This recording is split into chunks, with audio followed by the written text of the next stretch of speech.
Frères et sœurs, shalom. Shalom à vous tous qui nous suivez à travers la radio ou à travers les réseaux sociaux. Shalom. C'est l'heure de notre émission Jamais sans la Vierge Marie. Jamais sans la Vierge Marie, c'est l'émission qui nous rassemble autour de notre mère, la Vierge Marie. Jamais sans la Vierge Marie, c'est l'émission qu'anime votre sœur lumière que je suis. Mes frères et sœurs, je nous demanderai de faire silence en nous et autour de nous. Nous allons prier. Et nous commençons notre émission au nom du Père et du Fils et du Saint-Esprit. Amen. Avec part et dans la divine volonté, nous disons, je vous salue Marie, pleine de grâce, le Seigneur est avec vous. Vous êtes bénie entre toutes les femmes, et Jésus, le fruit de vos entrailles, est béni. Sainte Marie, Mère de Dieu, priez pour nous pauvres pécheurs, maintenant et à l'heure de notre mort. Amen. Gloire au Père, au Fils et au Saint-Esprit, au Dieu qui est, qui était et qui vient, pour les siècles des siècles. Amen. Avec pareil, dans le cœur de Marie, ma maman, nous disons, viens Esprit Saint, viens par la puissante intercession du cœur immaculé de la Vierge Marie, ton épouse bien-aimée. Viens Esprit Saint, viens par la puissante intercession du cœur immaculé de la Vierge Marie, ton épouse bien-aimée. Viens Esprit Saint, viens par la puissante intercession du cœur immaculé de la Vierge Marie, ton épouse bien-aimée. Ave Maria. Mes frères et sœurs, aujourd'hui nous allons parler du mystère de la consolation du peuple de Dieu. La consolation du peuple de Dieu. Je vais nous demander, mes frères et sœurs, de prendre nos Bibles. Nous allons chercher les livres d'Ésaïe, Isaïe pour les uns, Ésaïe pour les autres.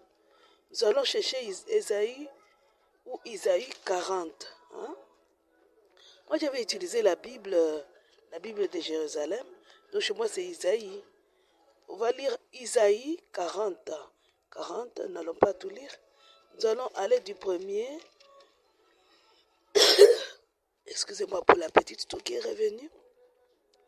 Nous allons lire du premier au 11e verset. Nous lisons. Consolez, consolez mon peuple, dit votre Dieu.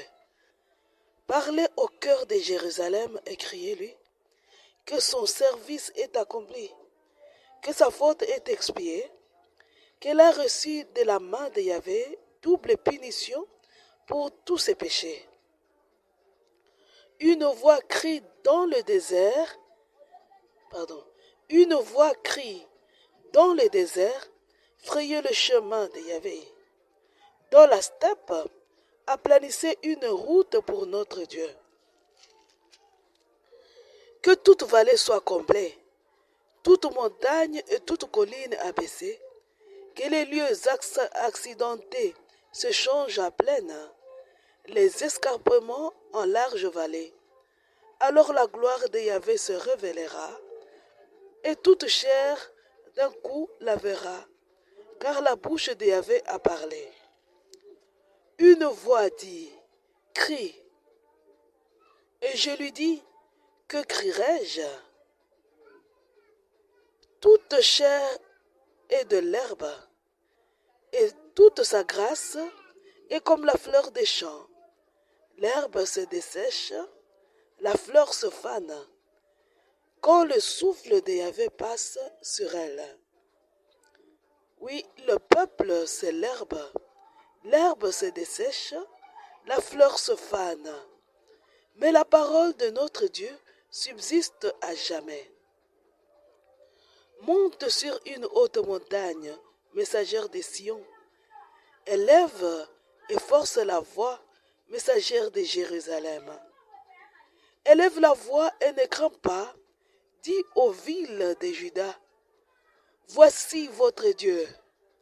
Voici le Seigneur Yahvé, qui vient avec puissance. Son bras assure son autorité. Voici qu'il porte avec lui sa récompense et son salaire devant lui.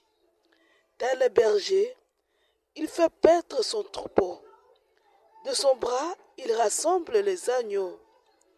Il les porte sur son sein. Il conduit doucement les brebis mères. Shalom, mes frères et sœurs. Le mystère de la consolation du peuple de Dieu. Le Seigneur dit ceci. Consolez, consolez mon peuple. Le Seigneur s'adresse à quelqu'un. Il dit de consoler.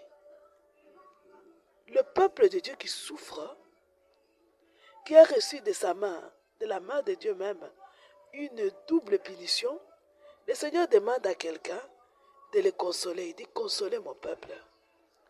Consolez-le. Et Isaïe le proclame. Mais qui est appelé à consoler le peuple de Dieu?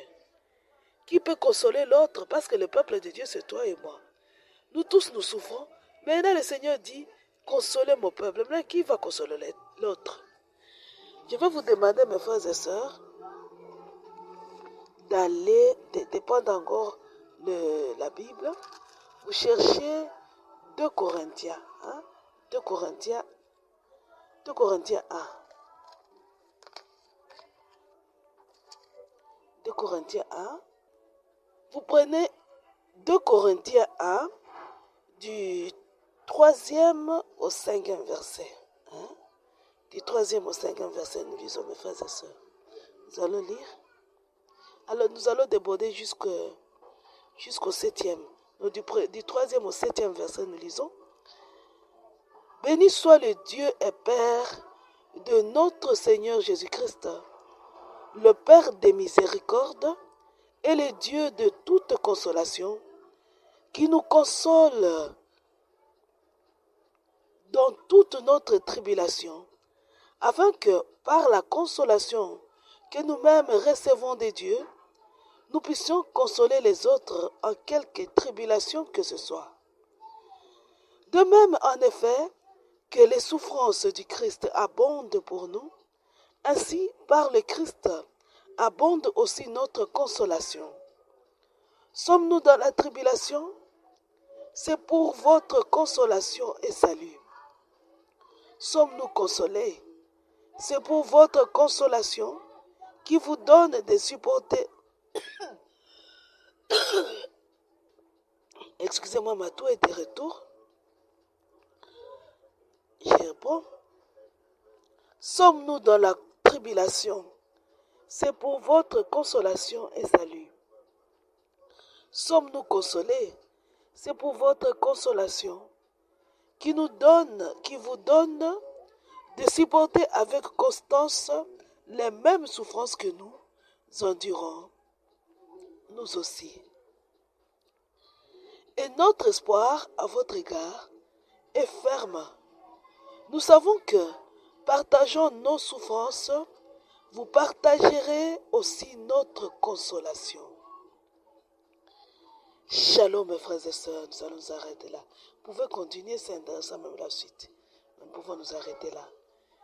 Le Seigneur dit, consolez mon peuple, consolez-le. Et j'ai demandé, mais qui va consoler l'autre? Qui est appelé à réaliser cet appel du Seigneur? Qui est appelé à consoler le peuple de Dieu? Qui? C'est celui-là qui a lui-même connu la souffrance.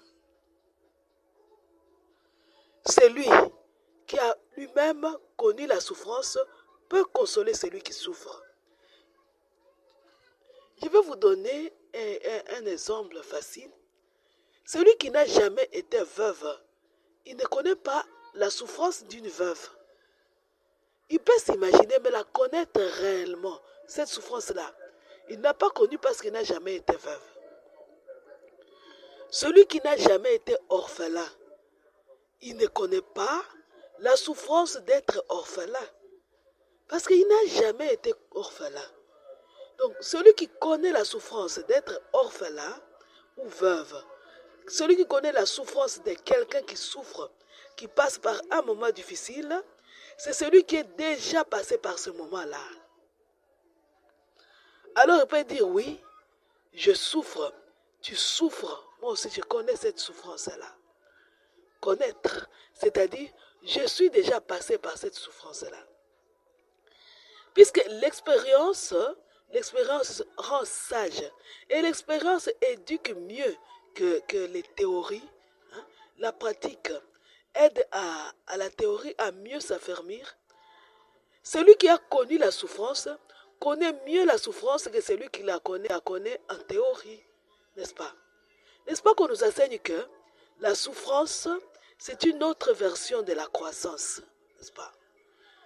On nous enseigne aussi que les temps durs créent les hommes forts, n'est-ce pas? Et les temps faciles, les temps d'abondance, créent des hommes faibles. N'est-ce pas, on nous enseigne ça? Ce n'est pas pour rien que le Seigneur permet la souffrance de la vie de l'homme de notre condition. Cette souffrance nous aide à grandir. La souffrance nous aide à grandir. Elle nous aide aussi à lire dans le cœur des autres. N'est-ce pas qu'on nous dit que c'est quand on souffre qu'on reconnaît un bon ami. Hein? Donc la souffrance nous aide à lire dans le cœur des autres, la souffrance. Elle nous aide à ressembler au Christ souffrant, la souffrance. Hein? Elle nous aide à marcher à la suite du Christ, la souffrance. À Luisa Picaretta, le Seigneur dit ceci. Il dit ceci.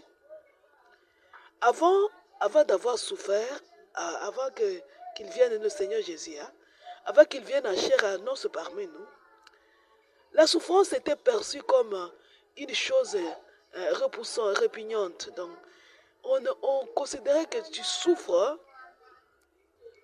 Donc, au temps ancien, avant Jésus, on considérait que si tu souffres, c'est que tu as péché. Si tu n'as pas péché, tu ne peux pas souffrir.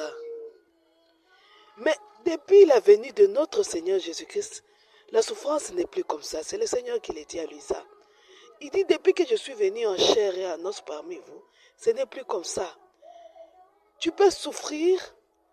Il dit, la souffrance, elle devient sanctifiante. Donc, elle sanctifie. Et elle est sanctifiée et divinisée, la souffrance. Le Seigneur dit, la souffrance est sanctifiée et divinisée. La souffrance,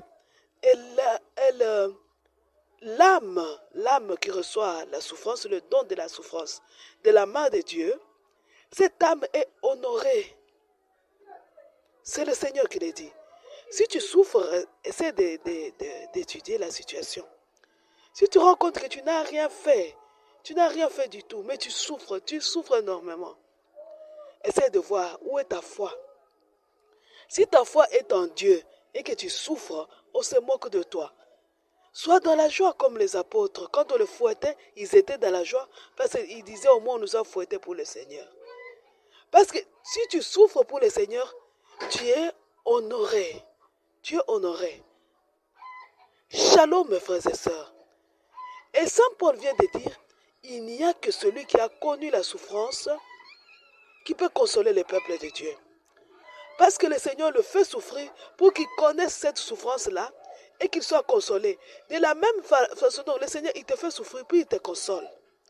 Pour que toi-même, de la même manière dont tu as été consolé, tu ailles consoler le peuple de Dieu. Donc il te fait souffrir pour t'apprendre à consoler le peuple de Dieu.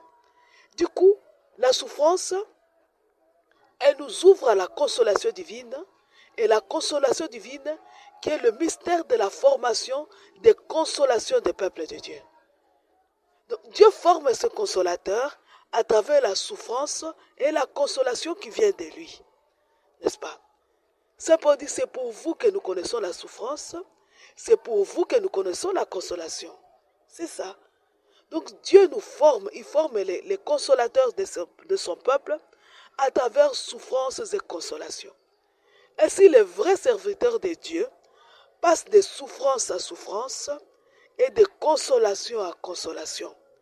Si tu sers le Seigneur et tu ne connais aucune souffrance, aucune consolation, tu n'es pas encore un consolateur du peuple de Dieu, non. Les consolateurs, C'est ceux-là qui partent de souffrance à souffrance et de consolation à consolation. Et le premier consolateur du peuple de Dieu, c'est Dieu lui-même. C'est Dieu lui-même. Parce que, regardez la personne de Jésus-Christ, notre Seigneur Jésus-Christ, qui a souffert comme lui. Un innocent qui n'a jamais péché. Il a porté le poids des péchés de toute la race des hommes, ceux d'avant lui, ceux de pendant qu'il était là, à chair en os, et ceux d'après lui. Les hommes de mon temps et des temps qui viendront. Il a porté tout ça. Il a porté. Physiquement, on peut dire non, il y a quelqu'un qui a souffert plus que Jésus si on regarde physiquement et spirituellement. Qui peut porter un tel poids? Qui? Demandez à ceux qui prient, ceux qui connaissent les douleurs d'enfantement spirituel, comment c'est difficile de sauver une seule âme. Une âme, pour la sauver, c'est très difficile. Tu peux évangéliser pendant des années sans jamais gagner une âme. Une vraie âme, la sauver. Voilà pourquoi le Seigneur dit que c'est la fête au ciel quand on sauve une âme, une âme. Les douleurs de l'enfantement, c'est que tu endures les attaques du diable et Satan. Parce que sauver une âme, c'est pénétrer le monde satanique et arracher l'âme à Satan. Quand tu vas arracher l'âme à Satan, il va te poursuivre. Quand il va te poursuivre, ce n'est pas pour jouer avec toi. C'est pour bien te déchirer et te détruire, pour que tu n'oses plus jamais lui arracher les âmes. Et ce qu'on endure là, c'est ce qu'on appelle les douleurs d'enfantement. Et ces douleurs-là ne sont pas moindres. Seulement pour sauver une âme. Thérèse de Lisieux, n'est-ce pas, il dit ceci. Pour aider à sauver une âme, je voudrais mourir 1000 fois. Donc, est-ce que tu pars de mort à mort pour sauver une âme? De mort à mort. Et c'est ça le Seigneur dit. Il n'y a que ceux-là qui connaissent la souffrance, qui peuvent consoler le peuple de Dieu. Mais le premier consolateur, le premier, c'est Dieu lui-même. C'est Dieu lui-même. Il est le premier consolateur. N'est-ce pas, nous venons de lire qu'une voix crie, voici votre Dieu. Il dit, nivelez le chemin. Attendez que je vous lise la vraie version. Au deuxième verset, le Seigneur dit ceci. Au deuxième, non. Au troisième verset, il dit ceci. Une voix crie, dans le désert, frayez le chemin de Yahvé. Dans le désert. On fera le chemin dans le désert. Sous des souffrances terribles. Vous allez frayer un chemin sous un soleil accablant. Une chaleur terrible. Et le Seigneur dit, dans le désert, frayez le chemin de Yahvé. Dans la steppe, aplanissez une route pour notre Dieu. Dans le désert, vous allez travailler sous la chaleur. Vous allez endurer le sable. Excusez-moi. Vous allez endurer le soleil. Vous allez endurer la soif pour frayer le chemin du Seigneur. Et quand vous endurez tout ça, vous êtes en train d'être formé au mystère de la consolation du peuple de Dieu.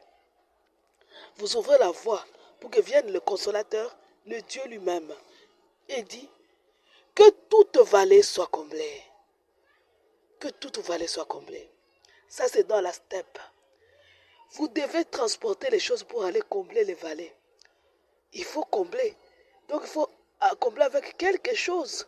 Et ces choses-là, vous allez porter des poids. Des poids lourds. Et vous n'arrêterez pas jusqu'à ce que la vallée soit comblée. Voilà. Mais qui sont les vallées? Ce sont les personnes qui sont tombées dans des trous, dans des trous, des personnes qui se retrouvent entre deux montagnes. Attendez, le Seigneur dit, toute montagne et toute colline abaissée. Qui sont les montagnes et les collines? Ce sont les personnes hautaines. Les personnes hautaines. Celles-là qui sont remplies d'eux-mêmes. Des personnes qui ne comptent que sur eux-mêmes. Qui te comptent pour rien. Tu n'es rien, toi. Et il peut même te le dire. Tu n'es rien. Ces personnes-là doivent être abaissées. Le consolateur du peuple de Dieu, celui qui ouvre la voie, le consolateur, il doit ouvrir la voie pour que vienne le vrai consolateur, Dieu lui-même. Parce qu'il est consolateur par participation au mystère de la consolation divine. Tu ne peux pas consoler si tu le peuple de Dieu si tu n'as pas Dieu en toi, si tu ne fais pas un avec Dieu. Et le Seigneur dit ceci, tu vas endurer le désert, le travail dur dans un désert. Tu vas endurer la soif, le soleil, la chaleur, le sable, le vent du désert. Tu vas tout endurer. Mais tu risques aussi d'endurer la faim si tu n'as pas assez de provisions alimentaires. Maintenant, tu sors du désert, tu dis je pars dans la vallée, dans la steppe. Tu as les vallées à combler. Les montagnes et les collines à abaisser. Nous venons de dire, les collines et les montagnes, ce sont les personnes hautaines, les orgueilleux. Les orgueilleux. Ceux qui ne comptent pas sur Dieu. Ils comptent sur eux-mêmes. Les orgueilleux. Maintenant, entre deux montagnes, on trouve les vallées. Les vallées, ce sont ceux-là qui sont au bas, qui se retrouvent entre l'orgueil et la personne, entre deux orgueilleux. Il est entre les deux, les vallées. Tu vas l'aider à monter. Celui-là qui a les yeux tournés vers la terre. La vallée, elle a les yeux tournés vers la terre. Il ne regarde pas Dieu. Il ne se regarde pas lui-même. Il compte sur les choses de la terre. La vallée. C'est ça la personne là qu'on appelle la vallée. Elle est tournée vers la terre. Un tel va m'aider. Quand il connaît la souffrance, il commence. Un tel va m'aider. Et puis telle autre personne va m'aider. Bon, lui-même ne compte pas sur lui-même. Alors que l'orgueilleux, quand il est dans la souffrance, il dit, je suis capable de m'en sortir moi-même. Il a le défaut de l'autosuffisance. Moi, j'avais ces défauts-là. Les défauts de l'autosuffisance. Et le Seigneur m'a brisé, il continue à me briser. Hein? Donc l'orgueilleux, il dit, je vais m'en sortir moi-même. Alors que la vallée, lui, il va dire ceci. Tel va m'aider, une autre personne va m'aider. Donc il a une vision latérale. Il ne voit que les hommes qui vont l'aider. Alors toi, le consolateur du peuple de Dieu, tu as une vision tournée vers le ciel. Tu sais que le secours ne me vient que du Seigneur. N'est-ce pas dit? Le secours me vient du Seigneur qui a fait le ciel et la terre. N'est-ce pas? J'élève les yeux vers les montagnes. D'où me viendra le secours? Donc je regarde les orgueilleux, les grands, c'est là vers qui tout le monde se tourne. On dit, tu as un problème, va voir telle personne. Ce sont là les montagnes. Des montagnes. Vous savez, il y a des montagnes. Les montagnes ne sont pas que matérielles. Hein. Il n'y a pas que les orgueilleux matériels. Un jour, la Vierge Marie, dans le livre de Lisa Picard, de Maria Valtorta, j'ai oublié le nom de ses écrits-là, il dit ceci, il dit à une personne, il dit, Gamaliel, vous vous rappelez Gamaliel, celui-là qui était un grand maître dans le Nouveau Testament. Et on dit même que Paul apôtre était à l'école de Gamaliel. La Vierge Marie dit, c'est une montagne, pardon, Nicodème, c'est une montagne. C'était une montagne. C'est-à-dire quelqu'un qui est pleine de connaissances. Elle est pleine de connaissances. Il connaît tellement que il est rempli. Il est déjà rempli de connaissances. Il n'a pas de connaissances d'une autre personne. Tu vois, il est plein. Et le Seigneur lui dit, tu dois naître de nouveau. Tu dois renaître. Voilà. Les montagnes doivent être... Donc tu es rempli. Une montagne, tu es déjà rempli. On doit te vider. On doit vider. C'est ça. Tu dois abaisser les montagnes. Par contre, la colline, la vallée, elle est vide. Maintenant, elle ne se regarde même pas elle-même. Elle regarde les hommes autour d'elle. Alors qu'elle doit regarder normalement vers Dieu. Et c'est le travail du peuple, du consolateur du peuple de Dieu, d'abaisser les montagnes et de combler les vallées. Travail très difficile. Le Seigneur dit ceci, que les lieux accidentés se changent à plaine et les escarpements à large vallée. Alors, la gloire de Yahvé se révélera et toute chair d'un coup la verra. La bouche de Yahvé a parlé. Donc la gloire de Yahvé va se révéler, puisque Dieu est toujours là. Il est toujours là. Mais les montagnes, le relief, donc la différence entre nous nous empêche de voir. Nous sommes, il y a des montagnes, les orgueilleux, il y a des creux, les vallées, il y a des lieux accidentés. Cette différence entre nous empêche de voir la gloire de Yahvé.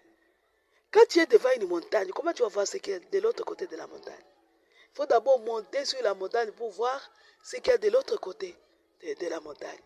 Le Seigneur dit, vous devez abaisser cette montagne, créer des routes pour qu'il y ait visibilité directe entre vous et Dieu. Vous voyez les antennes. Si vous placez une antenne de télévision, entre l'antenne et le satellite, vous mettez un obstacle, un immeuble par exemple, excusez-moi, un arbre, vous ne pouvez pas capter les chaînes de télévision. On va vous dire, il faut contourner l'immeuble ou l'arbre. Il faut d'abord contourner ça. Le Seigneur lui dit, ne contournez rien. Il faut abaisser l'immeuble, il faut couper même les arbres. Pour créer la visibilité directe entre nous et la gloire de Dieu. C'est de cette visibilité directe-là que le Seigneur a besoin. Parce que le Seigneur, il est le premier consolateur. Il doit être là. S'il n'est pas là, l'homme ne peut pas consoler l'autre. Non. Et ce premier consolateur-là, il va commencer par faire souffrir ceux qui doivent ouvrir le chemin. Donc c'est ceux qui doivent créer la visibilité directe entre Dieu et son peuple. Ceux-là, ils souffrent, ils créent la visibilité. Une fois la visibilité créée, le peuple de Dieu est nivelé. Non? Il a un même niveau, regardez. Par sa prédication et sa souffrance, unis à la prédication et la souffrance de Dieu, l'homme met tout le monde au même niveau de connaissance. N'est-ce pas? Tout le monde a la même connaissance, tout le monde a accès au même don, parce que tout le monde, puisqu'on dit le peuple périt faute de connaissance, n'est-ce pas? Les montagnes s'abaissent et se disent, ah, on était perdu, ce n'est pas ici, on n'était pas à ce niveau. Par la souffrance et la prière, mais aussi par l'évangélisation, par l'amour aussi. Le peuple a la même connaissance, il le met au même niveau. Il faut que vous êtes au même niveau, il n'y a plus de montagnes, il n'y a plus de vallées, il n'y a plus de lieux escarbés, il n'y a plus de lieux accidentés. Vous êtes tous, vous avez les mêmes connaissances. Alors la gloire de Yahvé se révèle. La gloire, ça c'est le travail de la consolation là que nous sommes en train de réaliser. La gloire de Yahvé se révèle. Une fois la gloire de Yahvé se révèle, le Seigneur dit ceci. Attendez, je vais vous lire un texte. Un texte qui prouve que le consolateur de Dieu doit encore souffrir. Ce texte me vient en tête maintenant là. Ce texte est dans Isaïe 41. Écoutez. Le Seigneur dit ceci. Isaïe 41. Nous allons commencer au 11e verset. Il dit ceci. Voici qu'ils seront honteux et humiliés, tous ceux qui s'enflammaient contre toi. Ils seront réduits à rien, ils périront, ceux qui te cherchaient querelle. Tu les chercheras et tu ne les trouveras pas, ceux qui te combattaient. Ils seront réduits à rien, anéantis, ceux qui te faisaient la guerre. Car moi, Yahvé ton Dieu, je te saisis la main droite et je te dis, ne crains pas, c'est moi qui te viens en aide, vous voyez. Donc c'est le Seigneur qui vient. Nous abaissons les montagnes. Tout le travail d'évangélisation, la souffrance, tout ce que nous endurons, l'amour, la prière, la conversion, tout ce que nous endurons dans le champ du Seigneur, sert à ouvrir la voie à Yahvé qui vient, à Dieu qui vient. Et le Seigneur vient, il dit, ne crains pas, c'est moi qui viens à ton aide, qui te vient en aide. Il dit, ne crains pas, vermisseau de Jacob. Et vous, pauvres gens d'Israël, c'est moi qui te viens en aide, oracle de Yahvé. Celui qui te rachète, c'est le sang d'Israël. Voici que j'ai fait de toi un traîneau à battre, tout neuf, à double dent. Écoute le Seigneur dit, tu écraseras les montagnes, tu les pulvériseras. Les collines, tu en feras de la paille. Tu les vanneras, le vent les emportera et l'ouragan les dispersera. Pour toi, tu te réjouiras en Yahvé. Tu te glorifieras dans le Saint d'Israël. Les miséreux, le miséreux et les pauvres cherchent de l'eau et rien. Leur langue est desséchée par la soif. Moi, Yahvé, je les exaucerai. Dieu d'Israël, je ne les abandonnerai pas. Sur les mots chauves, je ferai jaillir les fleuves et des sources au milieu des vallées. Je ferai du désert un marécage et de la terre aride des eaux jaillissantes. Je mettrai dans les déserts le cèdre, l'acacia, le myrte et l'olivier. Je placerai dans la steppe pêle-mêle le cyprès, la plante et les buis, afin que l'on voie et que l'on sache, que l'on fasse attention et que l'on comprenne que la main de Yahvé a fait cela, que le Saint d'Israël l'a créé. Dans ce texte, je l'ai lu pour que vous compreniez que c'est Dieu qui vient à l'aide. Quand il dit consoler le peuple, quand il dit consoler, c'est-à-dire ton travail à toi, c'est d'ouvrir la voie. Et même ouvrir la voie au consolateur, ce n'est pas toi qui vas le faire seul. Parce que le Seigneur vient de le dire dans ce texte que nous venons de lire, que c'est lui qui va le faire avec toi. Il va le faire par toi, avec toi et en toi. Donc tu seras l'outil de la consolation du peuple de Dieu. Il t'appelle comment? Regardez le verset 14, il dit, ne crains pas, vermisseau de Jacob. Tu es le vermisseau. Tu n'es même pas un ver de terre. Voyez, un jour, Vassoula, le Seigneur l'amène à visiter l'enfer. Et Vassoula passe devant Satan. Et Satan dit, ah, de nos jours, nous avons même la visite des vers. Des vers viennent nous visiter. Les vers rongent, n'est-ce pas? Comment les vers détruisent? En rongeant, ils rongent et ils détruisent. Et les vers, ils peuvent abattre même un baobab. S'ils pénètrent un baobab, les vers, ils vont ronger, jusqu'à détruire, abattre un baobab. Les vers. N'est-ce pas que vous vous rappelez du livre de Jonas? Le livre de Jonas, quand Jonas a prêché à Ninive, il prêche, et le peuple s'est converti. Jonas s'est fâché. Il se retire. Alors Dieu fait pousser un ricin. Jonas s'abrite sous les ricins. Puis Dieu envoie un ver. Il envoie un ver. Le ver, qu'est-ce qu'il a fait pour détruire les ricins? Il a rongé. Le ricin s'est desséché en un jour. En un jour. Et le ricin s'est desséché. Jonas s'était fâché. Le ver. Mais le Seigneur dit ceci. Toi, tu n'es même pas le ver, tu es le vermisseau. La vermicelle, plus petit que le ver. Voyez, si vous creusez la terre, vous trouverez des vers de terre. Mais vous trouverez aussi des vermisseaux, des petits vers. Des vermisseaux. Quand j'étais chez moi, à l'intérieur du pays, vous verrez dans les rivières. Les rivières, vous verrez des petits vermisseaux rouges qui coulent dans l'eau. Qui coulent en faisant beaucoup de mouvements, des vermisseaux. Ils sont tout petits, des vermisseaux. Maintenant, regardez un ver, s'il pénètre le corps de l'homme. Chez nous ici, je ne sais pas chez vous où vous me suivez, hein, mais chez nous, des fois, vous allez voir, il y a un ver qui se promène dans le corps de quelqu'un. Un ver. Quand il pénètre, vous voyez comment ça fait mal et ça fait... Donc, tu ne peux pas supporter ça. Maintenant, là, ce sont des vermisseaux, ils sont tout petits, et ils coulent dans ton sang. Et le Seigneur dit, toi, vermisseau, parce que si tu es gros, on va vite te voir.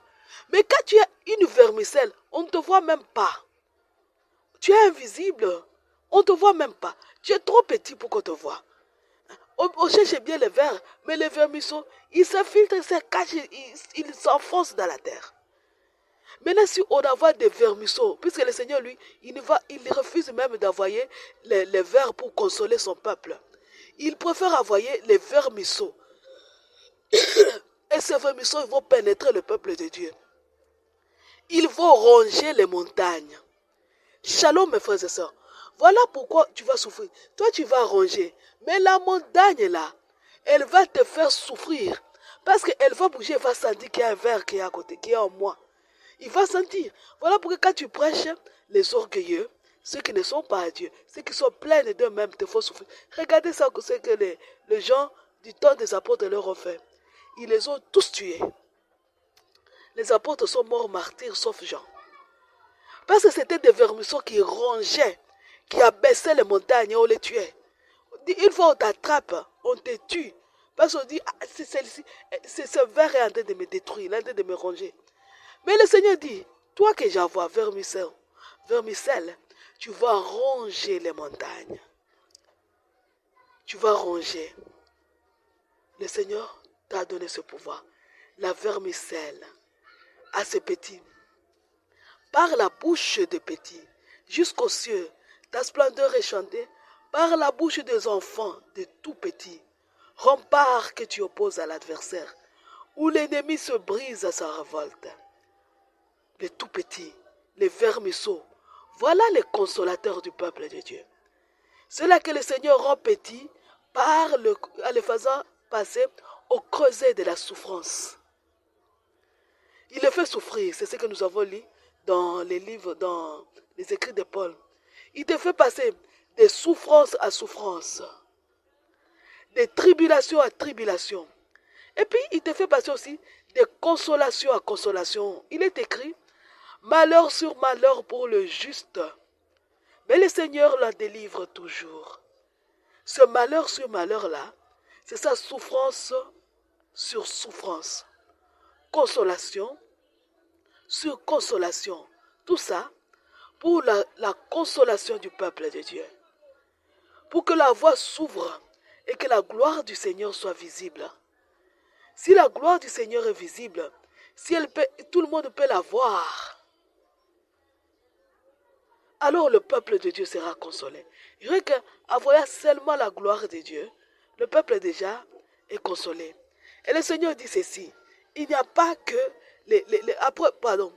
après le travail des vermisseaux, après le travail dur des vermisseaux qui abaissent les montagnes, après leur travail, le travail de ceux-là qui sont unis à Dieu et qui portent des poids lourds, comme Jésus lui-même, hein, qui porte une croix à la croix, les péchés de toute l'humanité.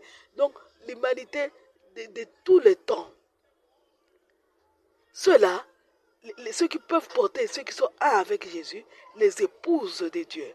Ceux qui épousent Dieu peuvent porter des poids terribles. Ils sont capables de devenir vermisseaux, mais aussi, ils sont capables de porter des poids terribles. Ils peuvent ronger, ils peuvent aplanir la voie de Dieu en rongeant les montagnes, mais aussi en portant des poids lourds pour combler les vallées. Ainsi, ils ouvrent la voie.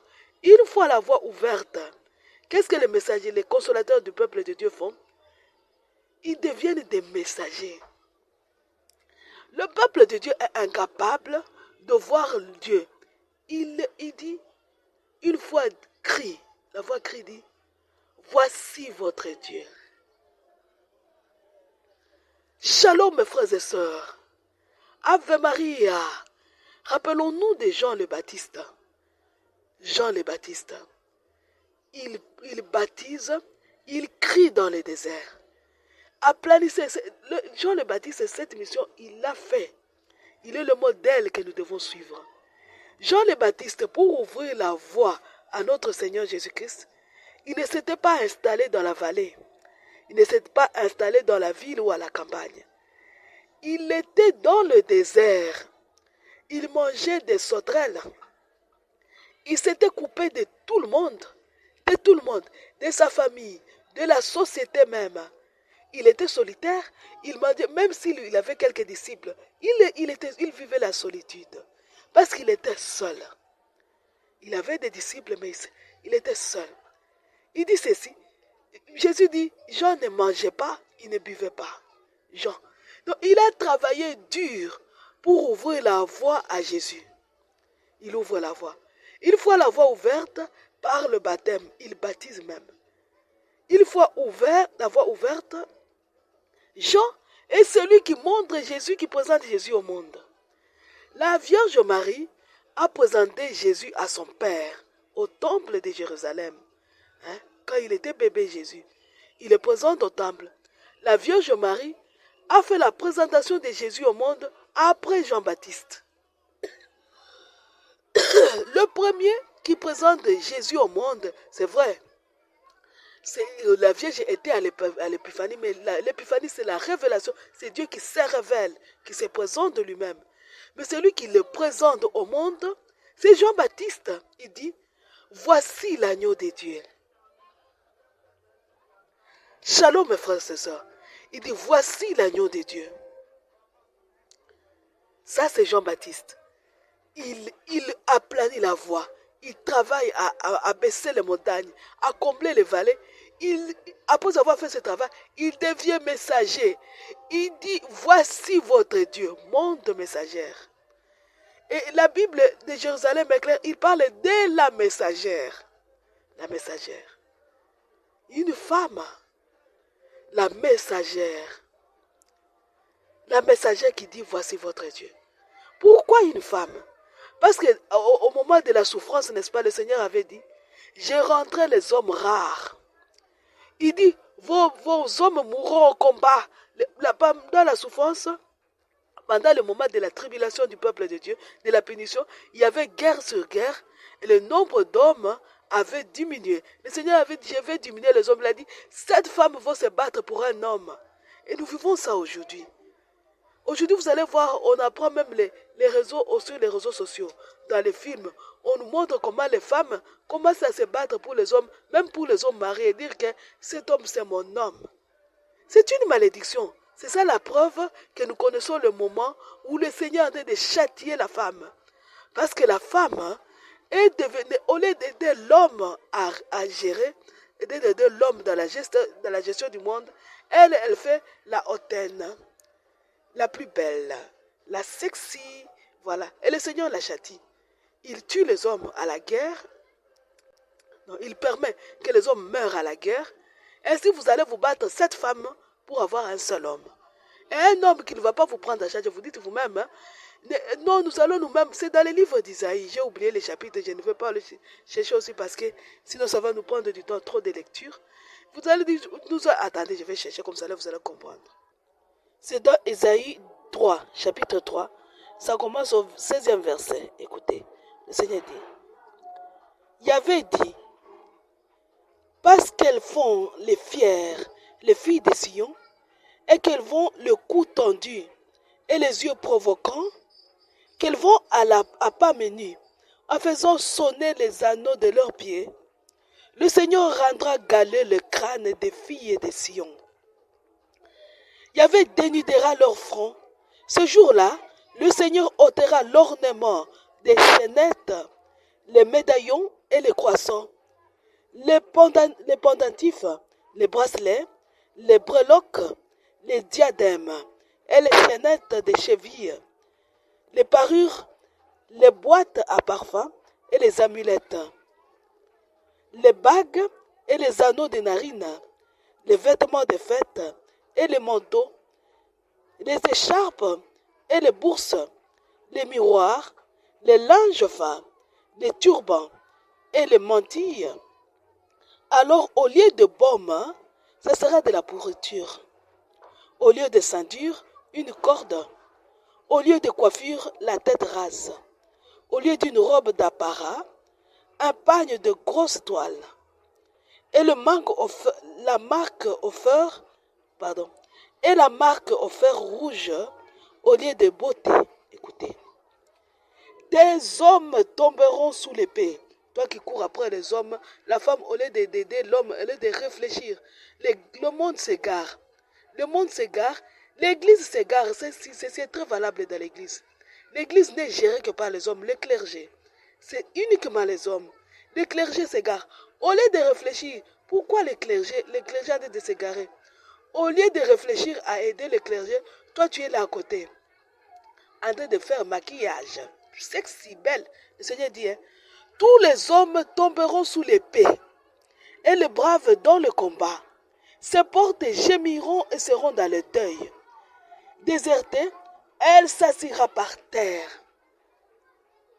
Tu vas t'asseoir par terre, tu cours sexy là. Il dit, et cette femme s'arracheront un homme à ce jour-là en disant, nous mangerons notre pain, nous mettrons notre propre manteau, laisse-nous seulement porter ton nom, ôte notre déshonneur. Vous voyez? C'est une punition. Quand on dit dans le film, non, si c'est mon homme, je dois aller me battre pour de faire le mariage de l'un et prendre l'homme.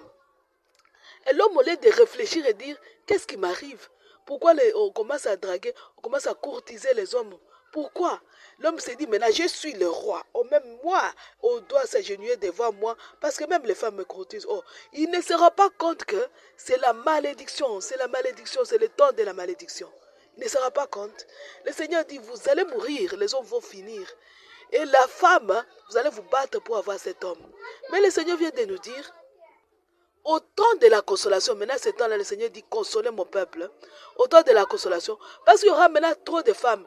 Parmi ces femmes-là, qui vont rester, ceux qui seront fidèles, le Seigneur va en faire des messagers du peuple de Dieu. Ceux qui, au lieu d'être sexy, de courir dans les rues, d'aller se faire maquiller, de courir, aller se battre pour avoir un homme, cette femme pour un homme. Ceux qui vont se tourner vers Dieu et dire, c'est le temps difficile, je vais me tourner vers Dieu. Ces femmes-là vont être messagers. Et le Seigneur dit, les messagères-là, ce sont celles-là qui vont prêcher. Qui vont, après avoir aplani, après avoir ouvert la voie pour Dieu, ces femmes-là vont finalement dire, voici votre Dieu. Ils vont le dire à qui? Aux femmes terribles qui seraient sexy. Ils vont le dire aussi à ces hommes-là qui, perdus, n'ont pas pu reconnaître que c'est le temps de la souffrance, qu'il faut recourir à Dieu. Voici votre Dieu. Ils vont le dire à l'humanité, au monde et à l'église devenue idolâtre. Au monde et à l'église, excusez-moi, au monde et à l'église qui, au lieu de se tourner vers Dieu au moment, pendant les temps difficiles, s'était tourné vers les idoles. Ces femmes-là vont dire, voici votre Dieu. Shalom. Je voudrais m'adresser particulièrement à ces hommes, ces femmes-là, qui nuit et jour me disent moi particulièrement que tu es une femme, tu ne peux pas prêcher. Cette remarque, je la reçois beaucoup, beaucoup. Mais regardez, c'est ce que le Seigneur vient de dire. C'est la messagère. C'est celle-là qui annoncera la venue de Dieu. C'est une femme. C'est une femme. Au moment où la femme, Dieu avait créé la femme pour être laide. Dieu avait dit ceci, j'ai créé la femme pour être, je lui crée une aide qui lui soit semblable. C'est-à-dire, quand l'homme n'y arrive plus, la femme doit le soutenir et l'aider. C'est ça. Nous sommes arrivés à ce temps-là où l'homme, ce n'est pas de l'orgueil. C'est ça la vérité.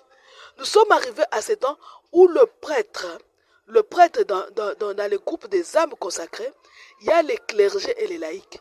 La religieuse, la laïque consacrée, le religieux ou le laïque consacré, n'est pas le clergé, mais c'est une personne consacrée. Le clerc, c'est une personne consacrée, et il est aussi clair, il est à la fois consacré et clair. Mais le laïque n'est pas clair, mais il est consacré. Ce sont les personnes consacrées que le Seigneur choisit pour conduire le peuple de Dieu, les Lévites. Regardez, pour conduire le peuple de Dieu au temps d'Israël, c'était Moïse et Aaron, deux Lévites. Deux Lévites, Moïse et Aaron, n'est-ce pas? Moïse et Aaron. Et quand le peuple de Dieu s'installe, quand finalement Moïse et Aaron meurent, c'est vrai, Josué vient les rassembler. Josué vient au secours, Josué. Et là, le signe de Josué, c'est un autre signe. Quand le prêtre échoue, le Seigneur choisit toujours dans l'entourage du peuple quelqu'un pour conduire. À ce moment où le clergé, n'est-ce pas, à Garabanda, la Vierge dit, le peuple, il dit, les prêtres sont tombés et ils entraînent avec beaucoup d'âmes. Dans le livre bleu, la Vierge dit, c'est à cause des prêtres que le mal va pénétrer l'église. La Vierge dit, la bête semblable à l'agneau, c'est l'ensemble des cardinaux qui se sont ralliés à la franc-maçonnerie. Donc le clergé va mal. Le Seigneur va choisir parmi les laïcs, parce qu'il y a les clergés et les laïcs. Et parmi les laïcs, le Seigneur peut choisir un homme comme une femme comme il veut. Alors pourquoi tu juges quelqu'un disant, Tu es une femme, tu ne peux pas évangéliser. Voici le Seigneur dit, c'est la messagère qui va évangéliser. Je n'ai pas dit que le Seigneur ne peut pas choisir des messagers. Il peut le faire. Il est libre, le Seigneur. Il est libre. Maintenant, regardez pour vous confondre, vous qui aimez beaucoup juger. Le Seigneur a choisi Vassoula pour notre temps. Nous sommes en train de vivre ce temps. C'est Vassoula avec la vraie vie à Dieu qui se promène partout, qui nous enseigne, qui nous donne des révélations du Seigneur. Vassoula. Et qui n'est même pas consacrée. Vassoula. C'est une femme mariée avec des enfants. Vous allez la juger. C'est le Seigneur qui choisit. Il a choisi pourquoi toi tu juges. Pourquoi? Quand le Seigneur formait cette personne, en la faisant passer au creux de la souffrance, toi tu étais où pour dire au Seigneur pourquoi tu fais souffrir une femme? Et pourquoi toi tu vas juger le Seigneur en lui disant pourquoi toi tu choisis une femme? Est-ce que le Seigneur a dit, est-ce que qui m'a donné un premier pour mériter de recevoir un retour? Il est écrit dans la Bible, a-t-il pris conseil de quelqu'un pour discerner, pour apprendre le voie de la sagesse? Non, le Seigneur n'a pas besoin de ton conseil pour discerner ou pour apprendre le voie de la sagesse. Il n'en a pas. Il choisit selon lui parce qu'il est parfait. Il est le repère par excellence. S'il choisit que c'est la femme qui va dire, voici votre Dieu, pourquoi toi tu les juges? Pourquoi? Pourquoi tu dis la femme ne doit pas prêcher, c'est seulement l'homme? Pourquoi? Pourquoi tu dis non, parce que c'est une religieuse, parce que c'est une laïque consacrée, parce que c'est une maman qui parle, je n'écoute pas, je n'écouterai que le prêtre. Eh bien tu vas te perdre, parce que tu te rebelles à la volonté même de Dieu. Tu vas te perdre. Dans le mystère de la consolation du peuple de Dieu, sois humble pour arriver à être consolé. Le Seigneur il a bien dit, consolez mon peuple. Mais un peuple à la nuque raide, le Seigneur le rejette. Le Seigneur dit ceci, dans un psaume, je crois 64, je ne sais plus bien, le Seigneur dit ceci, 40 ans leur génération m'a déçu, et j'ai dit ce peuple a le cœur égaré, il n'a pas connu mon chemin. Dans ma colère, j'en ai fait le serment, jamais ils n'entreront dans mon repos. Jamais.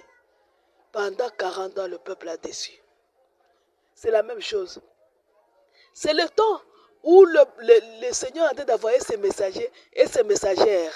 Et pour aplanir la voie, ouvrir la voie devant Dieu. Regardez dans les apparitions actuelles.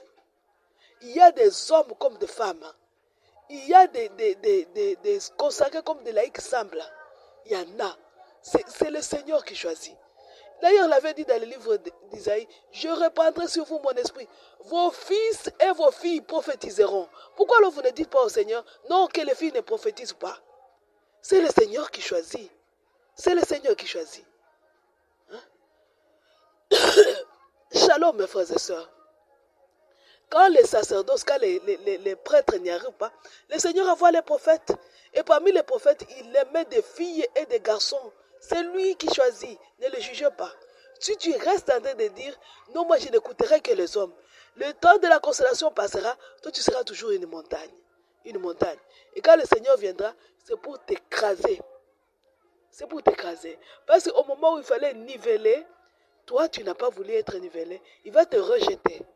Il va te rejeter. Parce que toi tu as des préjugés, tu veux donner des conseils à Dieu. Pourquoi toi tu veux donner des conseils à Dieu? Accepte d'être consolé par le consolateur que le Seigneur t'envoie. Que ce soit un homme, que ce soit une femme. Tout le monde ne peut pas prêcher partout. Moi, je prêche en français. Alors, dans les pays anglophones, il y a des gens que le Seigneur a mis là-bas. Chez les Chinois, il y a les gens que le Seigneur a mis là-bas. Chez les Espagnols, chez ceux qui parlent les Portugais, donc ceux qui parlent ces langues-là différentes. Le Seigneur met les gens là-bas. Il nous éparpille dans le monde. Et toi, tu vas dire non, je n'écouterai pas le français parce qu'il a parlé français. Il fallait qu'il prêche en anglais. Tu vas dire non, je ne veux pas écouter cette femme-là parce que c'est une femme mariée. Je voudrais un prêtre. Tu vas dire ça. Si tu dis ça, tu ne te laisses pas, tu n'es pas consolable. Il y a des gens qui n'acceptent pas la consolation. Tu viens pour consoler cette personne et il se retourne contre toi. Et c'est toi qui juges. Au lieu de te laisser consoler, tu ressembles à celle à qui, c'est là dont le Seigneur disait, Jean est venu, il ne mangeait pas, il ne buvait pas. Vous avez dit, celui-là, ça ne sert à rien. Celui-là, il faut le rejeter. Et moi, je viens, je mange, je bois. Vous dites, non, non, celui-là, il faut même le tuer. Il faut même vous l'avez crucifié. Vous voyez? C'est ça. Le Seigneur t'envoie un message, tu juges quoi? C'est le moment de la consolation. Est-ce que tu sais ce que cette personne endure pour t'apporter l'évangélisation, pour t'apporter la parole? Tu sais ce qu'il endure pour que ton âme soit sauvée? Non. Et il endure dans l'humilité parce qu'il sait que je dois absolument m'accorder à mon Dieu. Qu'il n'y ait pas de désaccord comme deux cordes de la guitare. Je dois m'accorder à lui. Je dois l'épouser, devenir avec lui. Tu sais ce qu'on endure quand on doit épouser Dieu. On doit mourir chaque jour. On meurt. On endure des douleurs d'enfantement terribles. Et toi, tu juges. Le Seigneur dit, ne touche pas à mes oins. Pourquoi tu fais ça? Sois consolable. C'est le temps de la consolation, oui, mais toi, sois consolable. Sois formable. Sinon, le temps là va passer, tu n'auras pas accès à la gloire de Dieu. Quand on va dire, voici votre Dieu, il n'y aura pas visibilité entre toi et Dieu, il n'y en aura pas. Quand la messager dit, voici le Seigneur notre Dieu, toi tu ne le verras pas. Parce qu'il t'aura déjà écarté de sa route. Il va t'écarter. Il t'écartera. Pour que la visibilité, pour que le peuple de Dieu, les humbles, puissent le voir. Il va t'écarter de sa route. Et le Seigneur écarte les gens, comment? Les orgueilleux. Il les met dans les ténèbres. Il va te faire habiter les ténèbres. Avec les morts de jadis, avec les démons.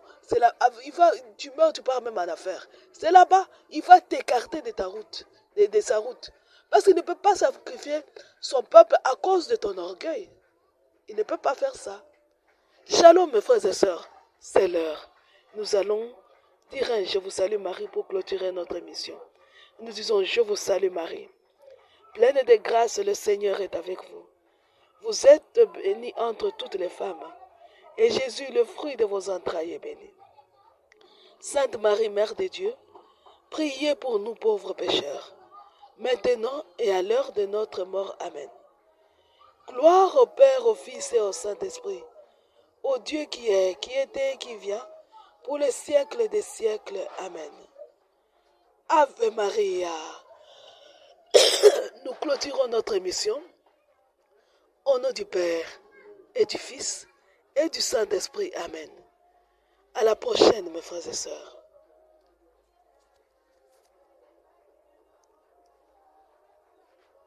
À vous.